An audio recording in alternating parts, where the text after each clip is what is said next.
예, 공자 가어라고 하는 곳에 공자 가어와 유항의 설원이라고 하는 곳에 이제 공멸과 자천이라는 인물됨을 이야기하는데 거기에 얻은 것 세 가지와 잃은 것 세 가지 내용이 있습니다.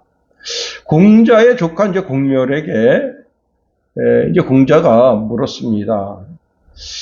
자네가 이제 벼슬에 올라서 무엇을 얻고 무엇을 잃었는가 하니까 그 공멸이 하는 말이 저는 벼슬살이하고부터 얻은 것은 아무것도 없고 잃은 것 세 가지가 되는데 임금님 일례만 얽매여 괴롭게 되니 학문을 익힐 수가 없었고 이것은 학문에 대해 밝게 할 수 없는 것입니다. 또 복禄이 너무 적어서 죽을 먹게 되오니 어느 겨를에 친척을 돌볼 겨를도 있겠습니까? 이것은 골육 간에 더욱 소홀하게 되는 것입니다. 공무에 다급해서 죽은 자를 조상하고 병든 자를 문병하지 못하게 되니 이것은 친구 간에 소홀하게 되오니 그 잃어버린 바 세 가지란 이것입니다. 예. 그래서 이제 바로 그 옆에 복자천인인데 복자천에게 똑같은 질문을 했습니다. 그랬더니요, 뜻밖의 대답을 했습니다. 저는 벼슬살이를 하면서 잃은 것은 아무것도 없고 얻은 것이 세 가지나 됩니다. 자, 어려서부터 배웠던 것을 오늘날 실천하게 되니 이것은 학문이 더욱 밝아지는 것이고 복록 받은 것으로 친척들까지 돌봐주게 되니 이것은 골육 간에 더욱 친하게 되는 것이며 공무를 마친 여가에 죽은 사람도 조상하고 병든 사람도 유문하게 되니 이것은 친구 간에 더욱 정이 두텁게 되는 것입니다. 제가 얻은 세 가지란 바로 이것입니다. 예. 그때 공자가 이런 말을 했다 합니다. 참으로 너는 군자로구나. 너 나라에 군자가 없다면 자천이 이런 말을 하겠느냐 했다 하는 겁니다. 여러분 같은 벼슬을 하는데 아주 부정적인 시각으로 살아가요. 불평, 불만이 가득합니다. 그런데 같은 벼슬을 해도 아주 긍정적인 사람입니다. 자, 이런 사람이 복이 있다 하는 겁니다. 예. 그 책에 또 무슨 이야기가 나오는가 하면 회초리 이야기가 나옵니다. 회초리는 뭐죠? 이제 내 아들이 이렇게 지금 오늘날로 말하면 이제 학당에 입학을 하게 되면 그 아버지가 무엇을 선물하는가 하면 산에 가서 쌀이가지로 빗자루를 만들어서 그 빗자루를 한 지게 갖다 준다는 겁니다. 그 뜻이 뭐냐면 우리 아들님이 잘못하면 매를 때려서라도 그 아이를 올곧게 키워달라 하는 뜻이라 하는 겁니다. 그래서 그 애가 잘못하면 이것은 네 아버지가 가져온 쌀이가지다. 그리고 그 빗자루에서 쌀이대 하나 빼서 그 아이를 매질을 해서 그 아이의 잘못된 버릇을 붙였다는 겁니다. 그런데 여러분 그 빗자루가 꼭 쌀이가지로만 만드는 게 아니고 대나무로도 만든단 말이에요. 대나무. 예. 대나무로 만드는데 여기 이제 춘천 지방은 이제 대나무가 굉장히 귀해서 대나무를 찾을 수가 없지만 저 아래 지역에 가면 아주 쉽게 쌀이가지는 찾기가 어렵고 쉽게 찾을 수 있는 게 대나무입니다. 근데 대나무는 절대 빗자루를 만들지 않았다는 거예요. 왜 그랬는가 하면 이 대나무라고 하는 것은 잣대가 된다는 겁니다. 잣대. 예. 다시 말하면 스승의 잣대로 성장하는 학동의 자유로움을 방해하지 않는다는 뜻에서 대나무로는 빗자루를 만들어서 갖다 주지 않았다는 겁니다. 여러분, 우리가 어떤 마음의 자세를 가지느냐가 굉장히 중요합니다. 아주 부정적인 마음의 자세를 가지느냐, 긍정적인 마음의 자세를 가지느냐. 부정적인 마음의 자세를 가진 사람에게는 회초리밖에 없을 겁니다. 그런데 긍정적인 마음을 가지고 하나님의 은혜를 기다리는 사람에게는 하나님의 은혜와 축복이 풍성하게 임하게 됩니다. 자, 우리가 주의 전에 나와서 이렇게 말씀을 받습니다. 주의 말씀은 우리의 신앙의 잣대라 하는 겁니다. 삶의 기준이 된다는 겁니다. 아무쪼록 주의 말씀을 잘 받아서 우리의 삶의 지침이 되는 그런 말씀이 되기를 예수님의 이름으로 축원해 드립니다. 자, 디모데는 바울의 편지를 받습니다. 자, 그런데 이 편지를 받으면서 자기 자신이 믿는 하나님이 어떤 분인지에 대해서 바울은 이야기했습니다. 첫 번째는 하나님이 나의 구원자, 구세주가 되시고 또 예수 그리스도가 우리의 영원한 소망이 되며 뿐만 아니라 자신은 그 가운데서 그리스도의 명령으로 사도가 된 사람이라 그렇게 소개하면서 디모데를 너는 믿음 안에서 나의 참된 아들이라고 선언했습니다. 자, 디모데는 사실 그 전에 바울에게 이런 고백을 받은 적이 있었을 수도 있었습니다. 그런데 아예 문서로 너는 내가 정말 사랑하는 아들이라는 말을 들었을 때 그 문서를 통해서 어떻습니까?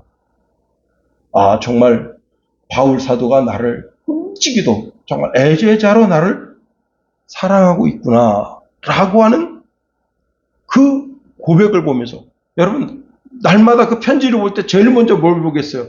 너는 내 사랑하는 아들이다. 그 구절을 보는 거 아니겠어요? 아, 여러분 그 구절만 생각해도 용기 백배하다. 나는 바울 대신이다. 근데 바울 대신이 보통 대신이 아니고 사랑받는 그런 애제자다. 그렇습니다. 그 고백을 그 편지의 내용을 볼 때마다 이 디모데는 힘과 용기를 얻게 되는 겁니다. 그렇습니다. 여러분, 자, 그런데 그 영적 대가인 이 바울로부터 신령한 축복의 말씀을 받는데 그것은 무엇인가 하면 우리 주 예수 그리스도의 은혜와 자비와 평강이 언제나 너와 함께 하기를 축복한다라는 인사말입니다. 그 말씀을 들을 때마다 여러분 이렇게 만나서 아유 참 오래간만 뵀는데 참 얼굴이 참 활짝 피셨네요. 그런 인사를 들을 때 그래도 마음에 좀 이렇게 좀 좋은 느낌이 있지 않은데 오래간만에 만났는데 아유 얼굴 왜 이렇게 박삭 사갔어? 그런 말 들으면 진짜 마음 상하죠. 내가 아유 이렇게 한두 달 안 봤다고 내가 이렇게 팍 늙었나? 참 그런 말을 들을 때 내 마음에 상처가 되는데 좋은 언어를 들을 때 그 말을 통해서 의기양양하고 힘과 용기를 얻게 되는 겁니다. 우리가 오늘 본문에 있는 말씀을 통해서 세 가지로 살펴보려고 합니다. 첫 번째는요, 바울은 디모데를 에베소에 머물러 할 때 명령하지 않고 권면했다는 겁니다. 바울이 디모데를 에베소에 보내는데 아주 부드러운 언어로 권면했다 하는 겁니다. 3절 말씀 보세요. 내가 마게도냐로 갈 때에 너를 권하여 에베소에 머물라 한 것은 여기 권하여라는 단어가 아주 중요한 단어입니다. 여러분 바울이 어떤 사람이에요? 성격이 아주 까탈스러운 사람입니다. 까칠까칠한 사람이에요. 바울은 우리가 지난 시간에도 살펴보았지만 자기 자신을 바리새의 아들이라 했다. 철두철미한 율법주의자입니다. 다시 말하면 피도 눈물도 없는 사람이에요. 그런데 이 유대인들, 특별히 바리새인들은 이방인들을 뭐라고 했는가 하면 고임, 이방인들을 고임이라고, 이방인 한 사람을 고이라고 그렇게 이제 불렀는데, 여러분, 이 이방인들은 율법으로 보면 언어나 식사나 결혼이나 예배 모든 영역에서 이방인들을 인정해주지 않았다는 겁니다. 불쌍히 여기지도 않았다는 거예요. 그들하고 결혼하지도 않고 이방인은 죄악의 근본으로 봤다는 거예요. 그래서 이렇게 피부가 탔다 난리 나는 거예요. 악수, 눈빛 교환, 이런 거 있을 수 없어요.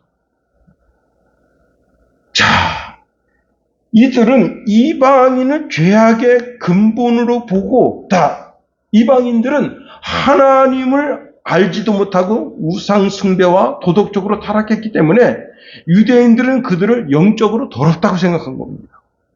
자, 그런데 그러한 동일한 시각으로 누구를 바라보고 있는가 하면 그리스도인들을 바라보는 거예요. 저 그리스도인 저놈들은 하나님의 변절자다, 이게. 변절자는 뭐예요? 심판. 예, 돌로 쳐 죽이는 심판을 대상뿐이다. 그러니까 그리스도인들은, 바울이 볼 때 그리스도인들은 이방인보다 더 나쁜 놈들이라. 자, 그래서 어떡합니까? 그리스도인들을 잡아 죽이기 위해서 혈안이 된 거예요. 그리스도인들을 잡아 죽이는 것을 하나님을 기쁘시게 하는 거라고 생각했다. 예, 오늘날도 이런 생각을 가지고 이런 생각 속에서 악행을 저지르는 사람들이 많은 겁니다. 자, 그런데 그가 그리스도를 만났어요. 그 그리스도를 다메섹에서 만남으로 말미암아 그는 자기가 가지고 있던 모든 지식, 예, 모든 율법주의적인 지식, 그것이 이게 잘못됐다는 사실을 알게 됩니다. 그래서 여러분, 이 바울 서신이 굉장히 중요한 의미는, 바울 서신을 보면 이게 육적인 것들이 다 영적으로 재해석됩니다. 예. 그래서 바울 서신이 굉장히 중요해요. 하여튼 어쨌든지 간에, 자, 바울은 그 다메섹 사건을 통해서 완전히 그렇게 까칠하고 그렇게 거칠었던 그 사람이 완전히 겸손의 사람으로 바뀌게 됩니다. 그래서 사도 바울이 자기를 뭐라고 고백하는가 하면 그 서신에 보면 디모데전서 1장 15절에 보면 죄인 중에 괴수라. 그리고 고린도전서 15장 9절에 보면 지극히 작은 자라고 자기를 고백하고 있다는 겁니다. 예. 여러분, 그리고 자기 자신이 자랑할 것은 십자가에 못 박힌 예수밖에 없다는 거예요. 그리고는 그는 예수 그리스도를 위해서 자신의 명예, 자신의 자존심, 자신의 목숨을 조금도 귀한 것으로 여기지 않습니다. 사도행전 20장 24절에 보니까 나의 달려갈 길과 주 예수께 받은 사명 곧 하나님의 은혜의 복음을 증언하는 일을 마치려 하면은 나의 생명조차 조금도 귀한 것으로 여기지 아니하노라, 그렇게 말씀합니다. 자, 여기 지금 바울이 자기 아들처럼 여기는 디모데를 에베소 교회로 보냅니다. 나이가 어려요. 아주 나이가 너무 어려서 그 나이 어린 것 때문에, 나이가 연소한 것 때문에 성도들한테 시달리지 않게 하라고 권면할 정도입니다. 그런데 여러분, 너는 믿음 안에서 나의 참된 아들이야. 그러니 너는 나와 동행하지 말고 에베소에 머물라. 이렇게 명령할 수 있었는데 명령하지 않고 어떻게 해요? 최대한 부드러운 목소리로 설득하고 이해시키고 권면했다는 거예요.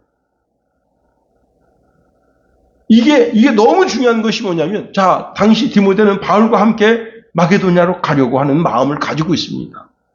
자, 바울의 보호 아래서 떠나기가 싫은 거예요. 그런데 이 바울의 부드러운 권면에 의해서 디모데가 설득됐다는 겁니다. 그래서 에베소 교회를 섬기기 위해서 결단을 하게 된다. 여러분, 강하면 부러진다는 말이 있어요. 강하면 부러진다. 강하게 명령 내립니다. 가! 야, 찍소리 하지 말고 가! 그러면요, 오히려 더 반발심이 생겨서 안 가게 되는 거예요. 그런데 바울이 그 부드러운 음성으로, 정말 겸손한 음성으로 그를 권합니다. 여기 권하다라는 말은요, 원어적으로 살펴보면 간청하다, 간절히 원하다라는 뜻입니다. 여러분, 실로 놀랍지 않습니까? 바울이 자신의 권위를 명령하면 되는 거예요. 그런데 명령하지 않고 오늘 본문에 보면 그리스도 예수 안에서 명령했다는 거예요. 근데 이 디모데는 바울을 따라가려고 하는 마음이 간절합니다. 그러한 그 디모데를 여러분 간청하고 설득시키고 이해시켜서 에베소 교회의 목회자로 가게 했다. 여러분, 우리 삶에서 강압적으로 하면 반드시 문제가 되는 겁니다. 그러나 설득을 통해서 상대방의 생각, 상대방의 감정, 상대방의 태도, 상대방의 행동을 바꾸게 된다면 인생의 최고 좋은 방향으로 나아갈 수 있게 됩니다. 아, 바울 사도가 이렇게 부드러운 음성으로 나를 이해시키는구나. 그래, 여러분, 내가 이해가 됐습니다. 아, 내가 그 에베소 교회에 가야 할 이유를 찾은 거예요. 그럼 어떻게 됩니까? 생명 걸고 그 사명을 감당하게 되는 겁니다. 여러분, 예루살렘에서 여리고로 내려가는 두 제자가 있었습니다. 근데 제가 이제 챗 GPT한테 물어봤어요. 여리고에서 엠마오로 가는 길은 얼마나 되느냐? 38km입니다. 한 사람이 4km에서 5km 정도 걷는다면 8시간에서 10시간 걸린대요. 보세요. 예루살렘에서 여리고까지 가는 그 거리, 가는 그 거리를 주님이 동행했다. 그럼 몇 시간 동행한 거예요? 10시간. 10시간 동안 뭐 한 거예요? 구약 성경에서 왜 예수 그리스도가 이 땅에 와야 할 그 당위성을 소상하게 설명한 거예요. 다시 말하면 설득하고 이해를 시킨 거예요. 누구를? 그 두 제자를. 강압적으로 예수님이 현현한 모습을 보여주면서 야 이것들아 내가 십자가 지기 전에 두 놈이 얘기했었잖냐. 그걸 못 알아도 이 멍청이 같은 놈들아 막 강압적으로 해보세요. 여러분 예루살렘에 올라가지도 않을 뿐더러 복음을 위해서 순교하는 헌신자의 삶은 나타나지 않습니다. 근데 주님이 그들과 동행했다. 여러분 그 요한복음 이제 쭉 읽어 내려가다 보면 결론 부분에 베드로를 부르십니다.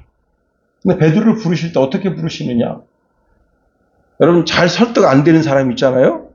그러면 그 사람을 불러서 꼭 식사를 하세요. 네. 우리 이제 동기 목사님 중에 한 분이 자기 교회 그 집사가 속을 새기면 주일날 이렇게 이제 주일 안 지켰어요. 그러면 어떡하느냐? 주일날 저녁에 한 4시쯤에 전화를 걸어요. 아이, 김 집사, 뭐해? 아이, 낮잠 자고 싶네. 이리 와. 같이 저녁이나 먹자. 그리고, 이분이 주로 쏘는 게 뭐냐면 삼겹살을 써요. 저도 한 두세 번 얻어 먹었는데, 삼겹살을 딱 싸요. 최고 좋은 걸 그 사장한테 얘기해서 최고 좋은 것을 값도 묻지 말고 내놓으라. 그리고는 그분, 그 와이프, 그리고 자녀들 다 불러가지고 목사님과 사모님 딱 앉아가지고 식사를 대접해요. 그리고 아유 이렇게 주일 성수하는데 힘을 좀 내야지. 목사가 힘을 얻지. 그러면요 그 집사님이 용기 백배해서 주일 성수 잘합니다. 근데 내가 목사라고 막 그 목사 권위로 막 강압적으로 아니 주일날 누가 주일 성수 안 하고 어디 갔다 온 거야? 아니 교회 안수 집사가 돼가지고 그따구야? 막 이래보세요. 그럼 어떡합니까? 귀자가 안 나와. 네.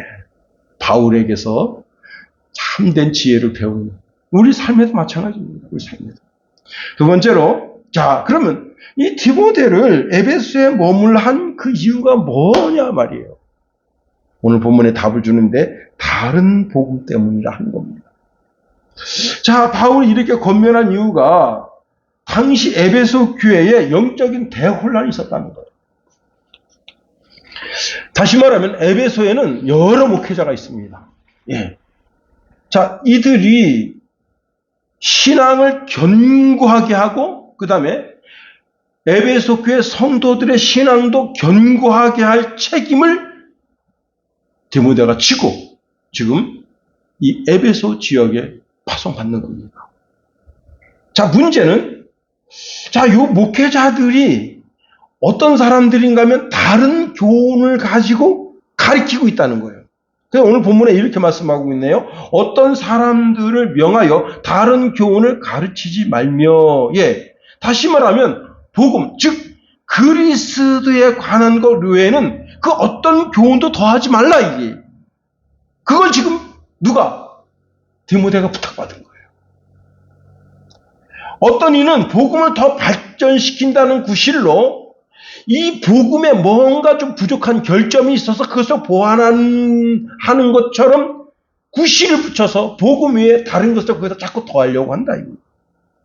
그래서 바울은 복음을 변하지 못하게 하는 사명을 디모데에게 주고 있습니다. 또 어떤 이는 뭔가 좀 너무 복음에 군더더기가 많아. 그래서 그 군더더기를 좀 빼야 돼 하는 식으로 복음을 감으려고 하는 어리석은 선택을 하는 자가 있다. 여러분, 다른 복음은 없다는 겁니다. 오늘날도 수많은 이단들이 극성을 부립니다. 어떤 분이 이제 이만희에 대한 이야기를 하는데, 이만희가 너를 위해서 죽었냐? 죽었다 살아났냐? 그러니까 찍소리 못하더라고요. 응? 여러분, 문선명이 죽었습니다만은 문선명이가 십자가에서 뭐 피를 흘려서 내 죄를 사했냐? 야, 그래서 야, 진짜 복음의 핵심이구나. 여러분, 그래요. 다른 복음은 없다는 거예요. 갈라디아 말씀에도 동일한 말씀이 있는데요. 갈라디아서 1장 6절 7절에 보니까 그리스도의 은혜로 너희를 부르신 이를 이같이 속히 떠나 다른 복음을 따르는 것을 내가 이상하게 여기노라. 다른 복음은 없나니 다만 어떤 사람들이 너희를 교란하여 그리스도의 복음을 변하게 하려 함이라 말씀합니다. 바울은요, 6장에서 다른 교훈, 다른 복음을 전하는 자에 대해서 아주 단호합니다. 디모데전서 6장 3절 5절에 보면 누구든지 다른 교훈을 하며 바른 말, 곧 우리 주 예수 그리스도의 말씀과 경건에 관한 교훈을 따르지 아니하면 그는 교만하여 아무것도 알지 못하고 변론과 언쟁을 좋아하는 자니 이로써 투기와 분쟁과 비방과 악한 생각이 나며 마음이 부패하여지고 진리를 잃어버려 경건을 이익의 방도로 생각하는 자들의 다툼이 일어나느니라 말씀하고 있습니다. 자, 사도시대에 기독교를 방해하는 세력, 또 박해하는 세력, 그런 세력이 많이 있었다는 거예요. 근데 이들이 복음의 변형, 복음의 변질을 끊임없이 꾀하고 있다는 겁니다. 오늘날도 마찬가지죠. 오늘날도. 자, 그런데 바울은 다른 복음을 전하면 저주를 받게 된다. 갈라디아서 1장 9절에 보니까 우리가 전에 말하였거니와 내가 지금 다시 말하노니 만약에 누구든지 너희가 받은 것 외에 다른 복음을 전하면 저주를 받을지어다. 그럼 복음이 뭡니까? 복음의 핵심이 뭐예요? 사도신경입니다. 우리가 예배 시작에 찬송 올려드리고 그리고 사도신경으로 신앙 고백을 했습니다. 사도들의 신앙 고백, 이것이 복음의 핵심입니다. 특별히 그 중에 예수 그리스도에 관한 것, 한 구절 한 구절 참으로 귀한 겁니다. 제가 한번 읽어드립니다. 나는 전능하신 아버지 하나님 천지의 창조주를 믿습니다. 나는 그의 유일하신 아들 우리 주 예수 그리스도를 믿습니다. 그는 성령으로 잉태되어 동정녀 마리아에게서 나시고 본디오 빌라도에게 고난을 받아 십자가에 못 박혀 죽으시고 장사된 지 사흘 만에 죽은 자 가운데서 다시 살아나셨으며 하늘에 오르시어 전능하신 아버지 하나님 우편에 앉아 계시다가 거기로부터 살아있는 자와 죽은 자를 심판하러 오십니다. 나는 성령을 믿으며 거룩한 공교회와 성도의 교제와 죄를 용서받는 것과 몸의 부활과 영생을 믿습니다. 아멘. 자, 세 번째로 디모데는 복음의 순수성을 지켜내야 할 책임을 지고 있다는 겁니다. 우리나라 이제 대한민국 때문에 진짜 똥구녕 찢어지게 가난하게 된 영국 일가족이 있습니다. 아니 우리나라 때문에 부자 돼야 될 텐데 부자가 못 되고 정말 가난하게 된. 그런데 이 가족이 한국을 원망하지 않아요. 오히려 한국에 감사하고 있습니다. 1968년 7월 15일 날 영국의 더 타임즈에 작은 광고 하나가 실렸습니다. 한국에서 베델 씨의 연고자를 찾습니다라는 내용이었습니다. 그런데 그 다음날 더 타임즈가 그 내용을 크게 보도하니까 한 여인이 두 아이를 데리고 한국 대사관에 왔습니다. 그녀의 이름은 뭐냐? 도로시 베델입니다. 그런데 이 도로시 베델은 이제 며느리로서 영국의 한 촌에 아주 가난하게 살고 있습니다. 정말 그지그지 산그지로 살고 있어요. 그러면 도로시 베델이 누구냐? 매일 신보 창업자입니다. 이 도로시 베델은 일본에서 사업을 해서 어마어마하게 큰 돈을 벌었어요. 그런데 자, 이렇게 한일합방 이루어지면서 진짜 여러분 우리는 못 본단 말이에요. 우리는 우리 동네 자체에 갇혀 있기 때문에 이 일본 놈들이 못된 짓을 하는 것을 못 봐요. 그런데 일본에서 대한민국을 이렇게 보니까 신문을 보니까 무슨 이런 일이 있다 저런 일이 있다.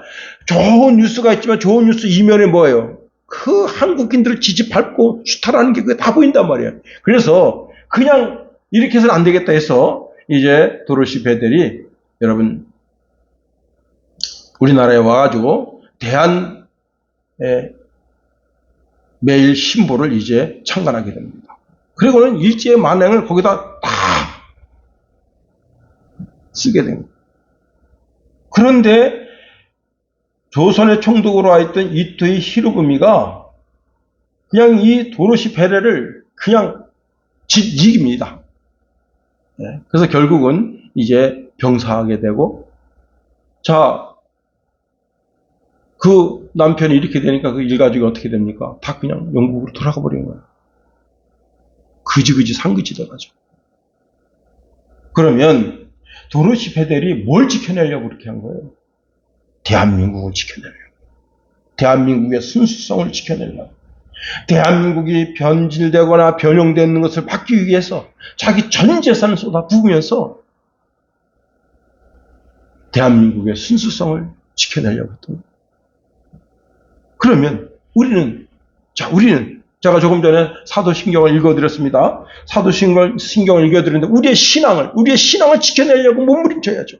자, 당시 에베소에 무슨 일이 있었느냐? 목회자를 자처하는 인간들 중에 다른 복음에다가 다른 것을 첨가하려고 다른 것을 첨가하려고 하는 것을 전적으로 노력하는 자들이 있어 왔다는 겁니다. 그러면 바울이 지금 파송한 디모데는 에베소 교회에서 그걸 막아내야 될 책임을 가지고 있는 거예요. 그래서 여러분 4절 말씀 보세요. 4절 우리 다 같이 한번 읽어봅니다. 시작. 신하와 끝없는 족부에 몰두하지 말게 하려 함이라. 이런 것은 믿음 안에 있는 하나님의 경륜을 이름보다 도리어 변론을 내는 것이라. 신하와 끝없는 족부에 몰두하는 자가 있었다는 겁니다. 자, 유대인들 가운데는요, 만물의 영이 있다는 영지주의 사상을 가지고 있는 자들이 있었습니다. 이 영지주의자 사상을 가지고 있는 자들과 그 다음에 또 어떤 자들인가 하면 율법주의자들이 있는 거예요. 율법주의자들. 이 복음이라고 하는 것이, 바울이 증거하는 이 복음이라고 하는 것은 이 율법에서 파생된 곁가지에 지나지 않는다. 그러니 곁가지를 중요시 여길 거냐 아니면 메인을 중요시 여길 거냐, 정신 차려라 이것들아 하고 율법을 자꾸 강요한단 말이에요. 율법을. 그러니까 이 에베소 교회가 흔들흔들 되는 거예요. 아, 진짜 그러네. 여러분 구약 성경을 딱 펼쳐보면 모세오경, 벌써 오경이라는 말이 들어가잖아요. 그게 다 율법이거든, 그게. 다 이 성경 봐란 말이야. 구약의 믿음의 사람들이 뭘 믿었나? 이 모세오경을 지키려고, 율법을 지키려고 몸부림치지 않았냐 말이야. 아, 이렇게 하게 되니까. 그런데 여러분, 이게 누가 그런다고요? 지금 에베소에 있는 그 목회자들이라는 인간들이 지금 그걸 영지주의 개념을 침투시키려고 부단히 노력하고 영지주의를 통해서 뭘 지금 만들려고 그러는 거예요. 예수가 아무것도 아니라는 걸 만들려고 하는 거예요. 신들이 엄청나게 많은데 그 신들 가운데 예수는 별 볼일 없는 신이야. 그 다음에 율법을 통해서 율법이 최고지. 너희들이 지금 믿고 따르는 그 복음이라는 게 그거 별거 아니야. 계속해서 그런 것을 지금 만들려고 하는 거예요. 그러면 자, 오늘 본문에 나오는 신화와 끝없는 족보. 예, 구약의 인물에 대한 가상적인 족보를 만들었는데 여러분 우리가 구약 성경을 쭉 읽어 내려가다 보면 족보가 계속 나오죠. 예, 창세기에도 쭉 족보가 나오고 뭐 역대 상하, 사무엘 상하 뭐 거기 계속 족보가 나와요. 아브라함과 또 모세와 대제사장 중심으로 족보와 전기를 만들어서 그것을 나는 이런 자들의 후예라. 이걸 굉장히 자부심 있게 요즘 뭐 족보 이야기하는 사람 없죠, 그죠? 제가 어릴 때만 해도요. 야, 너는 어디 김씨냐? 이렇게 선생님이 초등학교 때 물어보는 사람이 많았어요. 그래서 반드시 답할 준비를 하고 있어야 되는 거예요. 저는 경직인갑니다. 계룡군파입니다. 이렇게 답을 할 수 있는 준비를 하고 있어야 되는 거예요. 그걸 모르면 야, 이 근본도 없는 뿌리도 없는 놈. 선생님 그렇게 한다고 실제. 그러니까 왜냐하면 그게 그렇게 중요했던 거예요. 그런데 여러분 지금 교회 안에서 이런 걸 아브라함의 족보를 막 따져갑니다. 다윗의 족보를 막 따져갑니다. 여러분 구약 이제 출애굽 사건 말고 이제 바벨론에서 이제 이슈 해가지고 이제 예루살렘에 왔는데 그때 잘못된 제사장들이 있었잖아요. 그들한테 족보를 내놓으라 이거야. 응? 왜? 여기 성전에 와가지고 자기가 막 양 잡고 소 잡고 막 제사장 역할을 한단 말이에요. 근데 족보를 내놓으라니까 족보를 못 내놓는 거예요. 이게 뭐야? 가짜지, 가짜. 응? 그러니까 여러분 이런 것이 이제 그 교회 안에서 끊임없이 이야기되는 그러니까 예배소 교회가 이런 것에 지금 휩싸여 있는 거예요. 신화와 족보의 끝없는 족보 이야기. 그런데 바울은 이것에 관해서 뭐라고 말하고 있는가 하면 신화와 끝없는 족보를 가르치는 것은 진정 어리석은 것이다. 이에 대해 바울은 아주 강경하게 말합니다. 디모데전서 4장 1절 2절에 보면 그러나 성령이 밝히 말씀하시기를 후일에 어떤 사람들이 믿음에서 떠나 미혹하는 영과 귀신의 가르침을 따르리라 하셨으니 이게 뭐라고요? 예, 미혹의 영에 지금 사로잡힌 거야. 귀신의 영이 사로잡힌 거야. 그 자꾸 따지고 그거 족보를 자꾸 따져가지고 뭘 하자는 거예요. 내가 이런 사람이야. 그 다음에 2절에 보니까 자기 양심이 화인을 받아 외식함으로 거짓말하는 자들이라. 디모데후서 2장 23절에도 보면 어리석고 무식한 변론을 벌이라. 이에서 다툼이 나누니라 말씀하고 있습니다. 유대인들 가운데 신화와 족보를 교회에 계속해서 끌어들이려고 하는 자들이 있었다는 거예요. 자, 또 반대로 어떤 자들이 있었느냐? 이방인 가운데 에베소 지역에 어느 정도 선생의 위치에 있는 사람들이 있습니다. 이방 철학으로 무장되어 있는 거죠. 그리고 이방 철학을 무장하고 있으면서 복음을 접해서 이제 그리스도인이 됐습니다. 그런데 이 복음에 대해서 복음 자체로만 순수하게 받아들이면 되는데 자기가 가지고 있는 그 철학적 개념을 가지고 자꾸 복음을 해석하려고 그러는 거예요. 자, 그런데 이렇게 하면서 어떻게 되는 거예요? 자꾸 그거 자기가 깨달은 걸 자꾸 가르치게 돼. 그렇게 되면 복음의 변질이 오는 거예요. 그래서 바울은 이러한 것들을 주의하고 경계하라 말씀합니다. 다시 말하면 이방인들의 교훈, 영지주의, 율법주의 이런 것들은 성도들의 믿음을 방해하고 성도들의 신앙을 헛된 것으로 만드는 것뿐이지 실제적으로는 아무것도 아니라는 거예요. 제가 우리 이제 시골교회에 있을 때 그때 이제 목회자가 없어서 장로님이 이제 강대상을 맡았습니다. 그래서 이제 주일날 오전 설교하고, 그 다음에 저녁 설교하고, 수요일날 설교하고. 그때는 새벽 예배 그런 게 없었어요. 왜? 장로님이 이제 개인적인 이제 일을 하시는데, 거기는 뭐 새벽부터, 거기는 진짜 막 그 양봉 일을 하시는데, 막 잠을 못 자요. 밤새. 양봉을 엄청 크게 하셔가지고. 그리고 막, 그러니까 뭐 어디 새벽 예배 그런 거 있을 수 없는 거예요. 그러니까 겨울이나 되면 이제 새벽 예배 드릴거나, 이 한참 농번기 때는 뭐 그런 꿈도 못 꿔요. 그런데 이제 이분이 신학적 지식 없이 이제, 그때는 이제 안수 집사인데, 안수 집사로서 이제 이렇게 강대상을 지키다 보니까, 어릴 때, 당신이 어릴 때, 이제 그래도 신앙이 있다고 하는 권사들, 또 뭐 집사, 장로들이 이렇게 넌지시 전해준 게 있어요. 그게 뭐냐면, 주일날은 집에 굴뚝에 연기가 나지 않게 하라. 그게 뭐냐면, 미리미리 밥을 해놓으라, 이게. 토요일날, 주일 온전하게 지키려면. 그런 얘기를 하고, 그 다음에 또, 무슨 얘기를 하셨냐면, 이 옷이 뜯어서, 옛날에는요, 옷이 단벌이야. 뭐 그냥, 저도 이제 오늘 이제 제가 교회 나오면서 제 옷걸이 보고 양복 쫙 있잖아요. 어떤 걸 입을까? 예수님이 무엇을 입을까? 무엇을 마실까? 염려하지 말라는데 너무 많아서 염려가 되는 거예요, 솔직히. 그런데 옛날에는 그게 한 벌이야. 근데 어떻게 좀 하면 이게 섬유가 굉장히 약해요. 쭉 찢어져 버려. 그럼 어떡합니까? 꼬매야 되잖아. 그러니까 주일날 이렇게 꼬매지 마라. 근데 제가 어릴 때는 그게 굉장히 중요한 것처럼 받아들여진 거예요. 야, 그래, 맞아.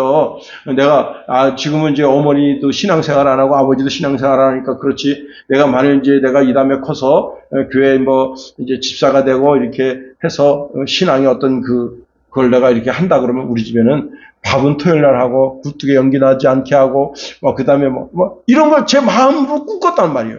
근데 나중에 신학교 가서 보니까 개뿔이 아무것도 아닌 거야, 이게. 응? 그런 거예요. 똑같은 거예요. 자, 여러분, 이제 다시 한번 말씀드리면, 자, 유대인들 가운데 영지주의에 있었던 자들, 그 다음에 이제 율법주의에 있었던 자들, 그 다음에 이방인 지역에 있었던 사람들 가운데 그래도 자기가 어느 정도 이제 철학적인 개념을 가지고 있어서 그런 많은 사람들의 존경과 사랑을 받는 이 사람이 이제 지금 이제 그 순수한 복음에 대해서 자기가 가지고 있는 철학적 개념으로 복음을 해석하려고 하고, 영지주의자들은 영지주의 그 개념으로 복음을 해석하려고 하고, 율법주의자들은 율법주의 개념으로 자꾸 복음을 해석하려고 하니까 에베소 교회가 문제가 생깁니다. 여러분, 고린도 교회는 어떤 문제가 있었습니까? 계파가 있었잖아요, 계파. 나는 베드로파야. 나는 아볼로파야. 나는 바울파야. 나는 그리스도파야. 나는 이것도 저것도 없는 무당파야. 에잉? 여러분, 그러니까 결국은 그것 때문에 교회가 혼란에 빠지게 된 거 아니에요. 제가 부목사를 있을 때, 신방을 갔어요. 신방을 갔는데 이제 우리 담임 목사님은 제가 다 하도록 해요.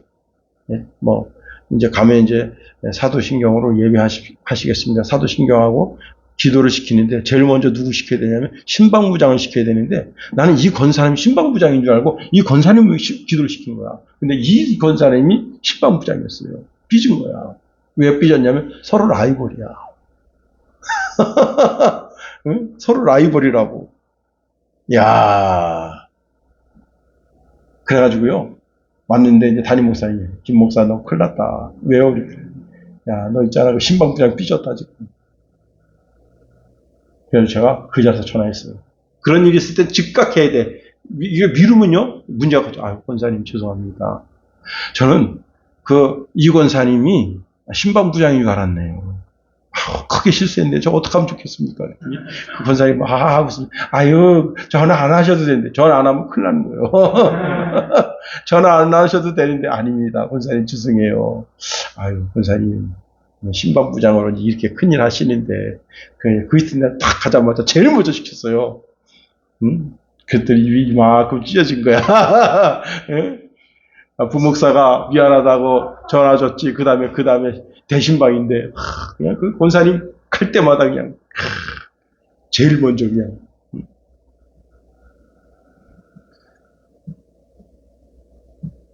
교회에도 별것도 아닌 것 가지고 파벌을 가지는데 여러분 이거는 교회를 완전히 깨트리는 사상입니다. 우리의 신앙의 뿌리는 오직 예수 그리스도 위에만 세워야 되는 거예요. 예수님께서 산상수훈을 말씀하시면서 한 가지 결론을 주십니다. 그 결론이 무엇인가 하면 두 건축가의 이야기입니다. 그런데요, 두 건축가의 이야기 앞에 예수님이 말씀하시는 말씀이 있어요. 그게 중요해요. 마태복음 7장 24절에 보면 내 가르침을 듣고 그대로 따르는 사람은 내가 하는 말을 듣고 그대로 따라하는 사람은 견고한 반석 위에 집을 지은 지혜로운 사람이다. 야, 김용호야, 율법주의의 그 좋은 점도 받아들이고, 영지주의의 좋은 점도 받아들이고, 그 이방 신화 속에는 좋은 게 없겠니? 거기 좋은 것도 받아들이고, 그렇게 해서 신앙의 집을 지어야 지혜로운 사람, 그렇게 말씀하셨어요. 오직 예수님 말씀, 내 가르침을 듣고 그대로 따르는 사람, 그 사람은 가장 지혜로운 건축가다. 여러분, 우리 기초가 흔들리면 마음이 복잡하고 의심과 두려움이 가득 차게 됩니다. 그리고는 신앙 전체가 흔들리는 거예요. 목회자를 불신하게 되고 교회를 불신하게 되는 겁니다. 이것은 목회자가 흔들리고 있기 때문이에요. 뚜렷한 방향을 제시하지 못하기 때문인 거예요. 자, 결국은 여러분 그렇게 지금 영지주의나 율법주의나 이교의 철학적 사상 개념으로 끌고 가려고 하는 그 끝이 뭐냐? 타락의 길입니다. 이제 말씀을 마칩니다. 한 사람 한 사람 오직 그리스도 예수의 말씀 위에 서야 되는 거예요. 우리는 그리스도를 따라가는 사람이다. 자, 이 디모데를 왜 보낸 거예요? 바울이. 이 디모데는 바울을 통해서 복음의 정수를 하는 거야. 정수. 10년 동안 들어온 거야. 10년 동안. 10년 그 이상. 10년이나 12, 13년 정도 계속해서 똑같은 말을 들어온 거야. 똑같은 말. 아주 지겹도록 들어온 거야. 디모데는. 그러면 지금 에베소 교회에 가서 할 게 뭐 있어요? 10년 동안 지겹게 들어왔던 그 말씀. 예수가 그리스도이시다. 그거. 다른 거 다 필요 없다. 그거 전하려고 간 거. 그것을 통해서 하나님의 형상을 이루는 그 에베소 교회가 되길 원했던 것처럼 우리 순양교회도 그렇게 멋지게 오직 예수 그리스도의 멋진 하나님의 형상을 닮아가는 주의 자녀들이 다 되기를 예수님의 이름으로 축원해 드립니다.